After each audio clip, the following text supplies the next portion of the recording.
Mister புலன், எப்படி இருக்கிறீர்கள்? இந்த வேதனையிலும் தங்களது சிரிப்பு கடவுள் மீது தாங்கள் வைத்திருக்கும் நம்பிக்கையை காட்டுகிறது. தங்கள் அருகில் இருப்பவர் யார்? துரை அவர்களே, என்னை தெரியவில்லையா? நான் தான் தொம்மன் திருமுத்து, காரியக்காரரின் நண்பன். தாங்கள் இங்கே? துரை அவர்களே, இவர் பெரிய எழுத்தாளர். தோமையார், இஸ்தாக்கியார், அலேசியா ஆகிய புனிதர்களின் வரலாறையும் 3 ராஜாக்களின் சரிதையும் எழுதியிருக்கிறார். உள்ளூர் தேவர்களின் பாடல்களை எழுதி கேட்டார்கள், எழுதி கொடுக்கவில்லை. என்னையும் பிடித்து சிறையில் அடைத்து விட்டார்கள். மிக்கேல் அதிதூதர் மன்றாட்டிலும் வர்மானி வைத்தியத்திலும் சிறந்தவர். இவர் இருப்பதனால் சிறைக்கூடம் இறைக்கூடம் ஆகிவிட்டது. நல்லது. God bless you. வேதனை நேரத்தில் புனித செபஸ்தியாரை நினைத்து ஜெபம் பண்ணுங்கள். நானும் உங்களுக்காக ஜெபிக்கிறேன். It's all right. நான் இங்கு அதிக நேரம் இருக்கக்கூடாது. புறப்படுகிறேன்.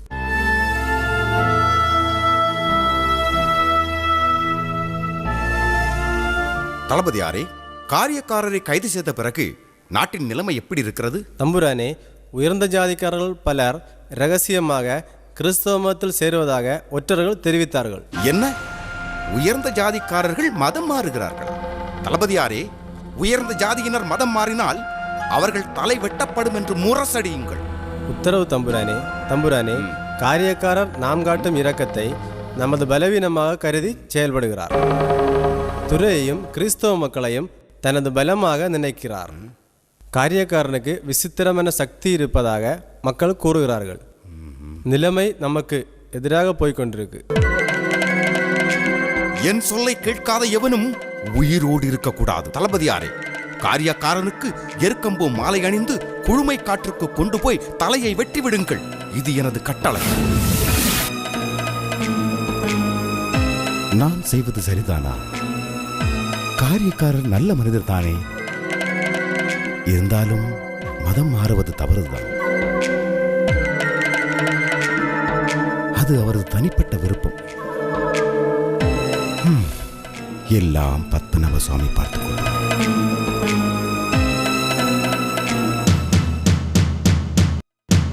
இதனால ஜனங்களுக்கு தெரியப்படுத்துவது என்னன்னா, உயர்ந்த சாதிக்காரங்க யாரும் கிறிஸ்தவ மதத்தில் சேரக்கூடாது. மீறினால் அவர்களின் தலை வெட்டப்படும். மதம் மாறினா மற்ற சாதிக்காரங்களும் கிறிஸ்தவ மதத்தை விட்டு மறுபடியும் இந்து மதத்தில் சேரணும்.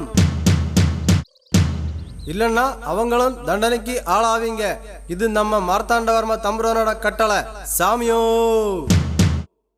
ஆண்டவரே, என் தேவனே, இந்த சோதனை காலத்தில் உமது ஜனங்கள் தோல்வி அடையாழ்வார்கள். அவர்களுக்கு நல்ல மனதைரியத்தையும் விசுவாசத்தையும் கொடுத்தருளும். ஆமென். காரியக்காரரே, என்ன, ஏன் தயக்கமாக நிற்கிறீர்? தங்களை கொலை செய்ய தம்புரான் கட்டளையிட்டுள்ளார். தளவாய் தகவலை தங்களிடம் தெரிவிக்க கூறினார். நன்றி ஆண்டவரே, இதற்காகத்தான் நான் இத்தனை நாள் காத்திருந்தேன். உமது எண்ணப்படியே நடக்கட்டும். என்னை ஒரு பொருட்டாக எண்ணி உமக்கு சான்று பகரும் பேற்றினை எனக்கு அருளியமைக்கு நன்றி தந்தையே.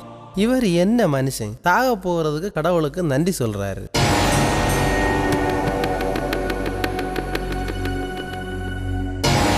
வணக்கம். என்னாச்சு? தாங்கள் கட்டளையிட்ட பிறகும் மகிழ்ச்சியோடு அந்த நாளை எதிர்பார்த்திருப்பதாக கூறியிருக்கிறான். என்ன செய்வது? அப்படியே கூறினான். இனியும் காலம் தாழ்த்த கூடாது. நீ போய் ஆராய்ச்சரை அழைத்து வா.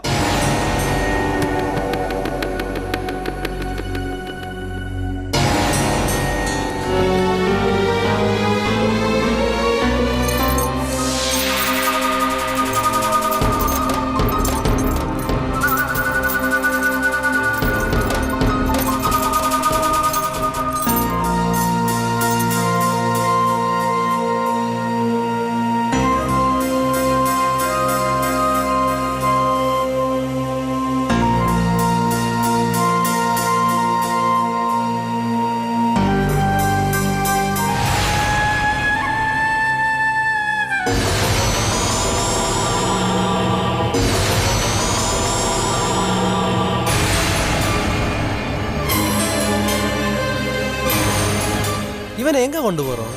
குளுமை காட்டுக்கு. அப்ப அதுதான் இவனோட யமலோகம். பாவம் 21 வருஷம் கொட்டாரத்தில் மாடா உழைச்சாரு. கடைசியில் அவரோட நிலைமையை பார்த்தியா?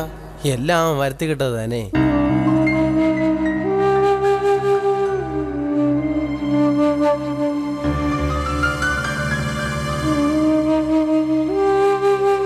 இவன் இங்கே இருக்கட்டும், தண்டனை பிறகு நிறைவேற்றும்.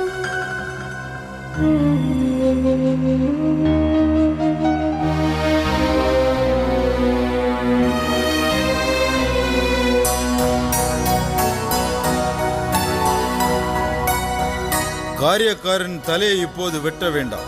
கட்டளை வரும் வரை சிறையிலே அடையுங்கள். இது மார்த்தாண்டவர்ம தம்புரானின் கட்டளை.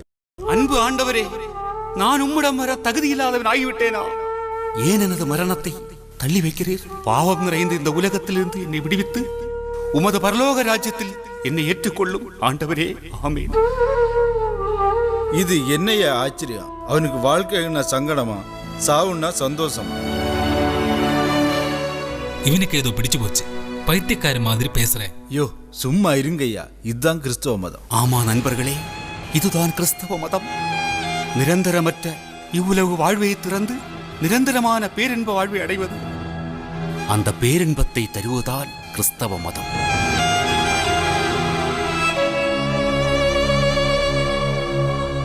என்ன கொட்டாரம் ரொம்ப கோலாகலமா இருக்கு? ஏதாவது விசேஷமா? நாளைக்கு திருப்படி தானம். அப்படின்னா அது தம்புரான் வேணாட்ட பத்மநாப சுவாமிக்கு காணிக்கையா கொடுக்க போறாரு. அதான் திருப்படி தானம். சாமிக்கு எதுக்கு நாட்டை காணிக்கையா கொடுக்கணும்? உனக்கு விஷயமே தெரியாதா? அந்த வெள்ளக்கார துறையோட உதவியால நம்ம தம்புரான் யுத்தம் செய்து பக்கத்து நாடுகளெல்லாம் பிடிச்சாருல்ல. அந்த யுத்தத்துல நிறைய பொருள் சேதமும் ஏகப்பட்ட உயிர் சேதமும் ஆயிருக்கு. அந்த பழிபாவங்கள் அரச குடும்பத்தை பாதிக்காம இருக்கத்தான் இப்படி ஒரு ஏற்பாடு. நாளைக்கு முதல் தம்புரானோட வாரிசுகள் பத்மநாப சுவாமிக்கு தாசர்களாக இருந்து வேணாட்ட ஆளணும். தம்புரானே, சொல்றதுக்கு என்ன மன்னிச்சிடுங்கோ. கொட்டாரத்தில் விழா நடக்க போற நேரத்துல அந்த காரியக்காரன் விஷயத்துல எந்த முடிவும் எடுக்கல. தங்களை மதிக்காதவனுக்கு சரியான தண்டனையும் கொடுக்கல. விழா நடக்கிற நேரத்துல காரியக்காரன் இங்க இருக்கக்கூடாது. மண்டலவாச அதிகாரிகிட்ட கொண்டு போய் அவங்க கொடுக்கிற தண்டனை இல்லாவது திருந்துறான்னு பார்ப்போம்.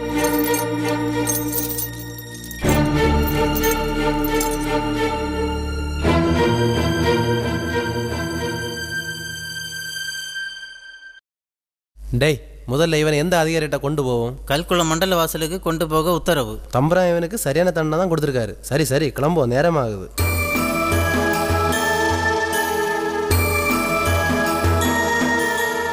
காரியக்காரரை, தம்புரானிடம் நெருங்கி பழகிய தாங்களே அவரை எதிர்க்கலாமா? அதிகாரியே, நான் தம்புரானை எதிர்க்கவில்லை. தம்புரானுக்கு உதவிதான் செய்தேன். பப்பு தம்பியும் ராமன் தம்பியும் ஆட்சியை கைப்பற்ற தம்புரானுக்கு மந்திரவாதம் செய்தபோது அவருக்கு தூக்கம் வரவில்லை. அப்போது நான் தான் துரையை வைத்து கொட்டாரத்தை மந்திரித்து ஜெபம் செய்து சிலுவை அடையாளம் வைத்த கட்டிலை கொடுத்தேன். பிறகுதான் நிம்மதியாக தூங்கினார். அது தெரியுமா உங்களுக்கு? வேடிக்கையாக இருக்கிறது. சிலுவை அடையாளம் போட்ட கட்டிலில் தம்புரான் தூங்கினாரா? அதிகாரியே, கட்டிலை கொட்டாரத்துக்கு கொண்டு சென்றது நான். உங்களுக்கு நம்பிக்கை இல்லை என்றால் கொட்டாரத்திலே சென்று பாருங்கள். பேச்சை நிறுத்தும். தம்புரானின் கதையை தங்களிடம் கேட்கவில்லை.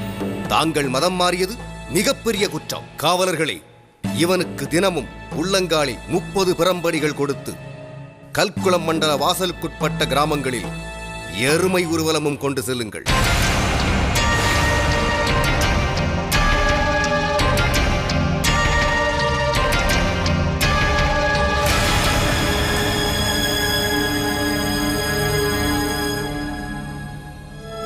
காரியக்காரரே, என்ன கோலம்!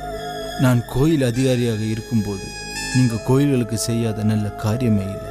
ஆனா இப்போ இந்த நிலைமையில பார்த்தா மனசுக்கு ரொம்ப கஷ்டமா இருக்கு. நண்பரே, அன்றிருந்த நிலைமையில் நான் அப்படி செய்தேன். ஆனால் இன்று நான் ஏற்றுக்கொண்ட முறையின்படி இப்படி செய்கிறேன். இதில் என்ன தவறு? தாங்கள் நல்ல அறிவுள்ளவர். உங்கள் விருப்பப்படியே செய்யுங்க. எல்லாம் விதிப்படித்தான் நடக்கும்.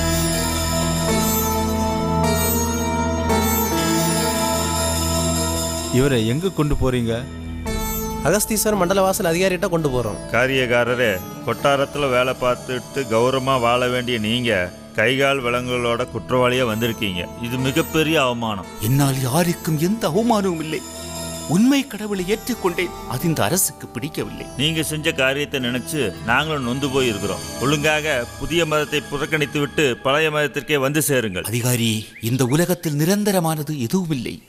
நிரந்தரமான வாழ்வை தரும் ஆண்டவரே எனக்கு போதும். அதிகாரியா என்னையே எதிர்த்து பேசுகிறாயா? இவனை வெட்ட வெளியில் நிற்க வைத்து உடல் முழுவதும் அடியுங்கள். அதனால் ஏற்படும் புண்களில் மிளகாய் பொடியை தேயுங்கள்.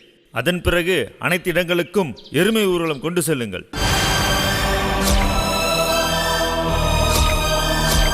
கொஞ்ச நாளா நடந்து கால் வலிக்குது, மெதுவா போங்க. சீக்கிரம் நடங்க. தோவள மண்டல் வாசல் அதிகாரி கிட்ட இவனை இன்னைக்கு கட்டாயம் கொண்டு போகணும். மந்திரம் ஓதி இவனை இன்னைக்கு ஆட வைக்கணும், விடவே கூடாது. நீலகண்டரே, நாட்டு மக்கள் பாராட்டும் வகையில் கொட்டாரத்தில் பணி செய்த நீங்கள் இப்படி அவமானப்படலாமா? பழையபடி நம் மதத்திற்கு மாறிவிடுங்கள். தங்களை பன்னீரால் குளிப்பாட்டி ராஜ மரியாதை செய்து கொட்டாரத்திற்கு அழைத்து செல்கிறோம். அதிகாரியே, தாங்கள் சொல்வது பூ உலக சுகத்தை பற்றி.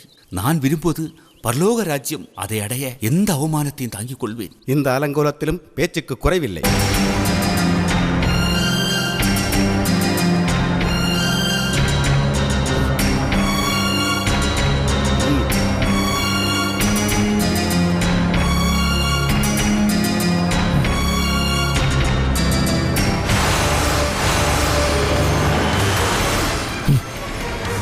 இவ்வளவு செய்த பிறகும் அசையாம நிற்கிறான்.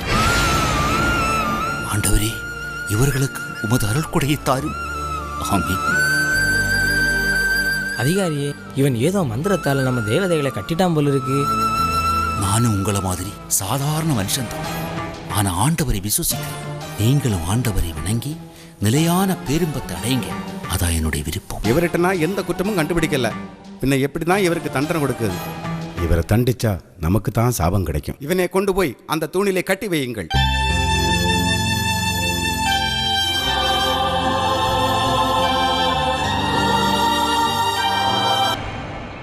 டேய், காரியக்காரனை பார்க்க அவனோட மனைவி வராங்க. வா, இவன் அங்க கூட்டிட்டு போ.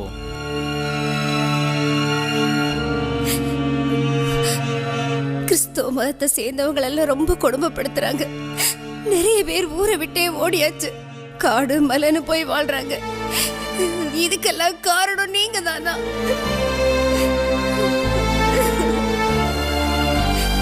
உழவங்கோடு மண்டல வாசலுக்கு போகணும். நேரமாச்சு, போமா போ.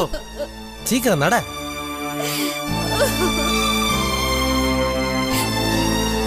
தளபதியாரே, காரியக்காரன் மனநிலையில் ஏதாவது மாற்றம் ஏற்பட்டிருக்கிறதா? இல்லை தம்புரானே, 3 மண்டலவாசல் அதிகாரிகள் தண்டனை கொடுத்த பிறகும் அவன் மனம் மாறவில்லை. காரியக்காரன் உடல்நிலை எப்படி இருக்கிறது? கைது செய்து அன்றி இருந்தது போல் இப்போதும் இருக்கிறான். காரியக்காரன் குடும்பத்தில் அதிகமானோர் கிறிஸ்தவ மதத்துக்கு மாறிவிட்டனர். நிலைமை இப்படியே போனால்? தளபதியாரே, தாங்கள் உடனடியாக விளவங்கோடு மண்டலவாசல் அதிகாரிக்கு ஆள் அனுப்பி தண்டனையை இன்னும் அதிகமாக்க சொல்லுங்கள். உடனே செய்கிறேன் தம்புரான். காரியக்காரரே, பட்ட பாடுகள் போதும். இனியும் தண்டனையை தாங்கும் சக்தி தங்களிடம் இல்லை. மனம் மாறி தம்புரானின் கட்டளைக்கு கீழ்ப்படியுங்கள். அதிகாரி அவர்களே, நீங்கள் என்ன தண்டனை கொடுத்தாலும் என் உடலை மட்டும்தான் வருத்த முடியும். என் ஆத்மாவை ஒன்றும் செய்ய இயலாது. தங்கள் தண்டனைக்காக நான் அஞ்சப் போவதில்லை. நான் அஞ்சுவது ஆண்டவர் ஒருவருக்கு மட்டும்தான். உன்னை திருத்த முடியாது என்று எனக்கு தெரியும். தீயில் இருந்த புளியமர கனலை பானையில் போட்டு நல்ல மிளகு, வத்தல் மிளகு, காந்தாரி மிளகு பொடியை போடுங்கள். அதிலிருந்து வரும் புகைக்குள்ள இவனை உட்கார வையுங்கள். மூச்சுத்திணறி மதமாற சம்மதித்து விடுவார்.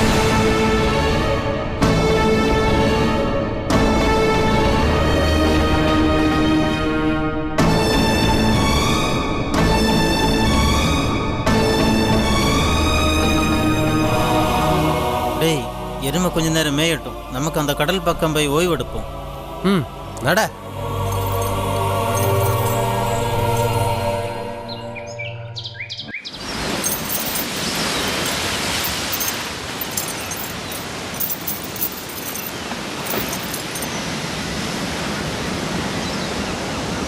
தாகமாக இருக்கு, குடிக்க கொஞ்சம் தண்ணி.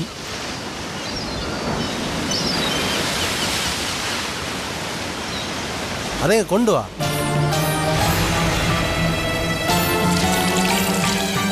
இனி போய் அந்த கடல் தண்ணி எடுத்து கொடு. ரொம்ப ருசியா இருக்கும்.